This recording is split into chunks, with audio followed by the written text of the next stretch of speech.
Hi everyone, Valve just dropped the 3.7.13 stable update for the SteamOS, and while most people will gloss over the patch notes, this one actually has some useful stuff, and it actually removes a previously introduced feature that has been causing problems. So without further ado, let's talk over the changes.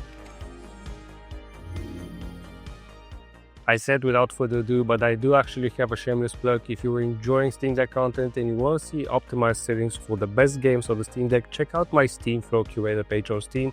I'll have links in the description. I post all my reviews there in a text format, and I always try to showcase the best settings, the best battery life that you can get out of the games you're playing. So I'd love for you guys to follow me there. Now, first up, we have the Wi-Fi issues on the Steam Deck OLED. People have been saying that there is a lot of issues with the Wi-Fi, especially when using Moonlight or the Steam streaming or downloading. Now, where I live, I only get 250 megabits of download speeds, so I haven't really noticed any increase or decrease in speed. Doesn't really get much better for me. I have noticed though, however, that sometimes Wi-Fi just stops, and the only way to fix it is to just restart the Steam Deck. So if I'm downloading a game that's around 100 gigabytes, it can just stop at one point, and if I don't check on it, it will never download, so I have to restart the Steam Deck. This seems to have been fixed with this update. Valve claims that they fixed it. I did some digging around this morning after the patch, and many users are still reporting issues. So while this seems to be fixed, it doesn't seem to be for everybody. Hopefully it just takes some time to kick in. Now, next up, Valve actually disabled one of the features that they previously enabled with an update, and that's the Wake on Bluetooth for the Steam Deck LCD. This was a feature that was introduced with an earlier update, and one that a lot of Steam Deck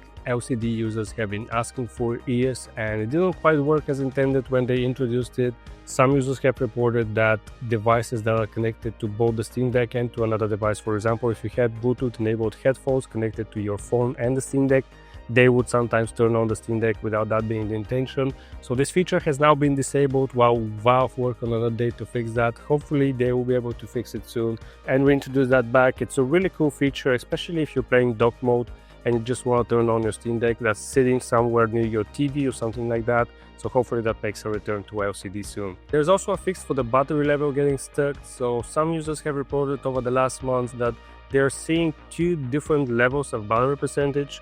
If you're in-game, it's going to say one level, and if you're in the main Steam Deck menu, it's going to say a different level. That's because the percentage has been stuck.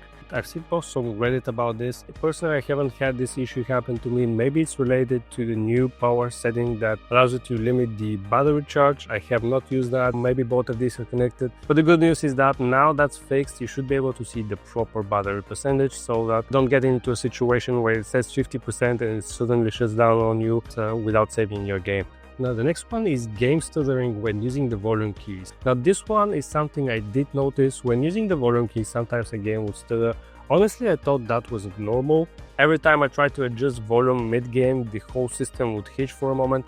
I honestly thought it was just normal Steam Deck behavior, but nope, turns out it was a bug, and it's finally been fixed, which is pretty nice. There's also been a fix for OBS and game scope. I personally use a capture card and OBS for a lot of my videos, and this has been something that's been an issue for me for the last few weeks. A lot of the times my capture card doesn't display anything on OBS, and I've had to restart both the capture card, OBS, and Steam Deck to get it to work. This is a very niche scenario, so I don't know how many people actually use OBS or capture cards with the Steam Decks, but it's great that they identified it as an issue and there's been a fix for it. I've been testing it this morning and it works without a hitch. Valve have also recently been talking a lot about accessibility. They've added a lot of accessibility options to the Steam Deck. There are new optional color filters, some of them grayscale, invert colors, or invert brightness, and this is what it looks like actually. Pretty cool for people who need to use this. There is also an update to the screen reader.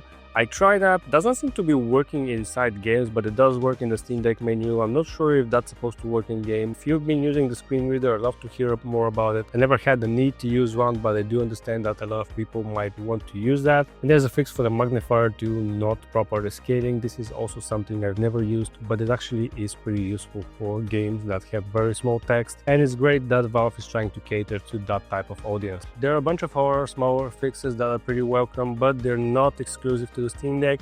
Joystick lights on the Legion Go not turning off properly has now been fixed. Unfortunately, I don't have a Legion Go OS, and over if you're watching this, send me one. There's been some grip button issues on the ROG Ally that have also been fixed with this. Now remember, the Legion Go OS is the one device that's been officially supported by Valve. The others, well, technically you can install SteamOS on them, they're bound to have some issues, so just tread carefully. VRR frame pacing issues when using the performance overlay has also been fixed on some of these devices. Sharp and even some sharp upscaling issues were fixed when using HDR. So yeah, this is a pretty solid update overall. There might be some glitches introduced with this one. This is always the case when Valve ships an official update to the SteamOS, but for now it seems to fix more stuff than it actually breaks, so it's pretty great. Let me know in the comment if you've noticed better or worse Wi-Fi after this update. I think this is one of the biggest changes that people were expecting with this one. And if you want to stay on top of SteamOS updates and anything Steam Deck related, make sure to subscribe to this channel. If you enjoyed this video, leave a like, and I'll see you guys in the next video.